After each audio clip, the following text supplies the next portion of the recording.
Hello everyone, welcome to ಕೃತಿ Shetty vlogs. ಎಲ್ಲರೂ ಹೇಗಿದ್ದೀರಾ? ಚೆನ್ನಾಗಿದ್ದೀರಾ ಅಂದ್ಕೊಂಡಿದ್ದೀನಿ.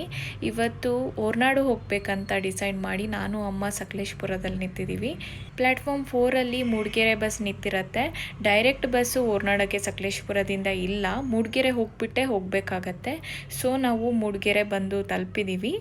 ಬ್ಯಾಂಗ್ಳೂರು ಅಥವಾ ಹಾಸನವ್ರು ಯಾರಾದ್ರೂ ಹೊರನಾಡಿಗೆ ಪ್ಲ್ಯಾನ್ ಮಾಡ್ತಾ ಇದ್ದರೆ ಸಕಲೇಶಪುರದಿಂದ ಮೂಡಿಗೆರೆ ಬಂದು ಮೂಡಿಗೆರೆಯಿಂದ ಹೊರನಾಡು ಹೋಗಬೇಕಾಗತ್ತೆ. ಇದೇ ಬಸ್ ಫೆಸಿಲಿಟೀಸ್ ಇರೋದು. ತುಂಬ ಟೈಮ್ ನಾವಂತೂ ಹೊರನಾಡು ಬಸ್ಸಿಗೆ ವೆಯ್ಟ್ ಮಾಡಿ ಕೂತ್ಕೊಂಡೇ ಇದ್ದೀವಿ. ಸೊ ಫೈನಲಿ ಹೊರನಾಡು ಬಸ್ ಬಂತು. ಹತ್ಕೊಂಡು ನಾವು ಅಲ್ಲಿ ಹೊರನಾಡಿಗೆ ರೀಚ್ ಆಗ್ತಾ ಇದ್ದೀವಿ.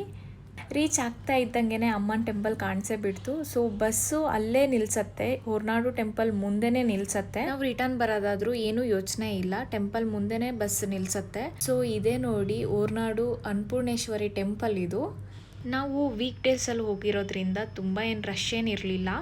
ನಾವು ಇಲ್ಲೇ ಎಂಟ್ರೆನ್ಸಿಂದ ಕಾಲು ತೊಳ್ಕೊಂಡು ಅಮ್ಮನ ದರ್ಶನ ಮಾಡೋಕ್ಕೆ ಹೂವು ಹಣ್ಣು ಮಡ್ಲಕ್ಕಿ ಎಲ್ಲ ತೊಗೊಂಡು ಹೋಗ್ತಾ ಇದ್ದೀವಿ. ಹಾಗೆ ನಾವು ಮನೆಯಿಂದ ಬೆಳೆದಿರೋ ಅಕ್ಕಿ ಮತ್ತು ಕಾಯಿನ ತೊಗೊಂಡು ಹೋಗ್ತಾ ಇದ್ದೀವಿ. ಯಾಕೆ ಅಂದರೆ ಅನ್ನದಾನ ಮಹಾದಾನ ಅನ್ನೋದೇ ಇದೆ. ನಾವು ನೆಕ್ಸ್ಟು ಎಂಟ್ರೆನ್ಸಿಂದ ಒಳಗೆ ಬರಬೇಕಾದ್ರೆ ಸೇವಾ ಕೌಂಟರ್ ಇರುತ್ತೆ. ಅಲ್ಲಿ ನಾವು ಯಾವುದಾದ್ರೂ ಪೂಜೆ ಮಾಡಿಸ್ತೀವಿ ಅನ್ನೋದಾದರೆ ಅಲ್ಲಿ ಯಾವುದ್ಯಾವುದು ಪೂಜೆಗೆ ಎಷ್ಟೆಷ್ಟು ರೂಪಾಯಿ ಅಂತ ಹೇಳ್ಬಿಟ್ಟು ಅಲ್ಲೇ ಮೆನ್ಷನ್ ಮಾಡಿರ್ತಾರೆ. ಈ ದೇವಸ್ಥಾನದಲ್ಲಿ ಯಾವುದಾದ್ರೂ ಸೇವೆ ಮಾಡ್ಬೋದು.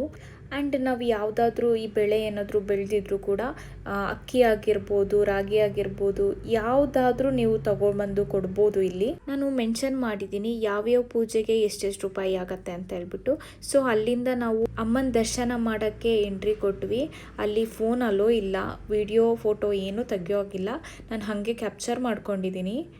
ಸೊ ಇಲ್ಲಿ ಕ್ಯೂ ಅಲ್ಲಿ ನಿಂತ್ಕೋಬೇಕಾಗತ್ತೆ. ಸೊ ಯಾರು ಜೆಂಟ್ಸ್ ಇರ್ತಾರೆ ಅವರು ಶರ್ಟ್ನ ರಿಮೂವ್ ಮಾಡಿಬಿಟ್ಟು ಒಳಗೆ ಬಂದು ಅಮ್ಮನ ದರ್ಶನ ಮಾಡಬೇಕಾಗತ್ತೆ. ನೋಡಿ ಅಮ್ಮ ಎಷ್ಟು ಚೆನ್ನಾಗಿ ಕಾಣಿಸ್ತಿದ್ದಾರೆ ಅಂತ ಹೇಳ್ಬಿಟ್ಟು. ಅನ್ನಪೂರ್ಣೇಶ್ವರಿ ತಾಯಿಗೆ ಅಲಂಕಾರ ಮಾಡಿರೋದಾಗಲಿ ತುಂಬ ಖುಷಿಯಾಯಿತು ನೋಡಿಬಿಟ್ಟು. ತುಂಬ ಕಣ್ ತುಂಬಿಕೊಂಡೆ. ಅಲ್ಲಿ ವಿಡಿಯೋ ಮಾಡೋಕ್ಕೆ ಬಿಡ್ತಾ ಇರಲಿಲ್ಲ. ಸೊ ನಾನು ಹಾಗೆ ಜಸ್ಟ್ ಮಾಡ್ಕೊಂಡಿರೋದಾಗಿದೆ.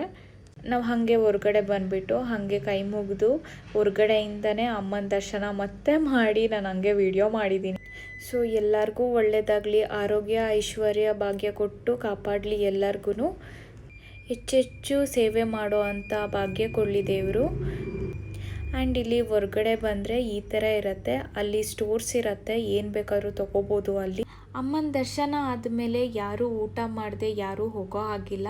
ಏಕೆ ಅಂತ ಅಂದರೆ ಇದು ಟೆಂಪಲ್ ಅನ್ನಪೂರ್ಣೇಶ್ವರಿ ಟೆಂಪಲ್ ಆಗಿರೋದ್ರಿಂದ ಯಾರೂ ಊಟ ಮಾಡದೆ ಹೋಗಬಾರ್ದು. ಇಲ್ಲಿದು ಪದ್ಧತಿ ಆಗಿರತ್ತೆ. ಸೊ ಇಲ್ಲಿಂದ ನಾವು